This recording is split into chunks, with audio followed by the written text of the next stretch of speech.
കഴിഞ്ഞ ഷോർട്സ് വീഡിയോയിൽ നമ്മൾ ഗുണ കേവിൽ എത്രയാണ് റേറ്റ്, എൻ്റെ എക്സ്പീരിയൻസ്, എനിക്ക് എന്താണ് അവിടെ ചിലപ്പോൾ ഫീൽ ചെയ്തതെന്നൊക്കെ പറഞ്ഞിരുന്നല്ലോ. ഞാൻ നോക്കുമ്പോൾ ഒരു ചേട്ടൻ കഴുത്തിൽ പാമ്പിനെയൊക്കെ ചുറ്റിയിട്ടിട്ട് അങ്ങോട്ടും ഇങ്ങോട്ടും കിടന്ന് ആ ചേട്ടനാണ് കേട്ടോ നിൽക്കുന്നത്. ഇതുകൂടാണ്ട് അവിടെ കുറേ കിളികളൊക്കെ അങ്ങോട്ടും ഇങ്ങോട്ടും ഒക്കെ പാറിപ്പറന്ന് നടക്കുന്നുണ്ടായിരുന്നു. എനിക്ക് കാട്ടിൽ കിളികളെ മൃഗങ്ങളെയൊക്കെ കാട്ടിൽ കാണുന്നതാണ് ഇഷ്ടം.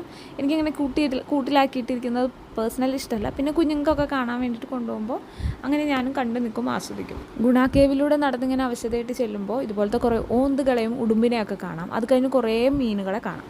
മീൻ എന്ന് പറയുമ്പോൾ എനിക്ക് ഏറ്റവും ഇഷ്ടപ്പെട്ട 2 മീനുകൾ ഞാൻ കാണിച്ചിടാം. കുറേ മീനുകളുണ്ട്, കരിമീനൊക്കെ ഉണ്ട്, വേറെ എന്തൊക്കെയോ മീനൊക്കെ ഉണ്ട്. അപ്പോൾ ഈ മീനിനെ എനിക്ക് ഇഷ്ടപ്പെട്ടു. നമ്മുടെ കാസ്പർ മൂവിയിൽ കാസ്പർ വെള്ളയാണ്, കാർട്ടൂൺ കണ്ടിട്ടില്ലേ, അതുപോലെ തന്നെ കറുത്ത ഒരിത്. എനിക്ക് തോന്നുന്നു ഒരു കോലിലാണ് അതിൻ്റെ ആ ഒരു ബോഡി, ആ സംഭവം തൂങ്ങിക്കിടക്കുന്നത്. അതിന് കണ്ണുണ്ടായിരുന്നില്ല. ശരിക്കും ഇതിന് കണ്ണില്ലാഞ്ഞിട്ടാണ് അതിൻ്റെ കണ്ണ് പോയതാണെന്നറിയില്ല. പിന്നെ ഒരു അലിഗേറ്റർ ഫിഷിനെ കണ്ടു. അതങ്ങനെ സ്റ്റാച്ചു പോലെ അനങ്ങാതെ നിൽപ്പുണ്ടായിരുന്നു. പിന്നെ കുട്ടികൾക്ക് കളിക്കാൻ പറ്റിയ കുറേ സാധനങ്ങളും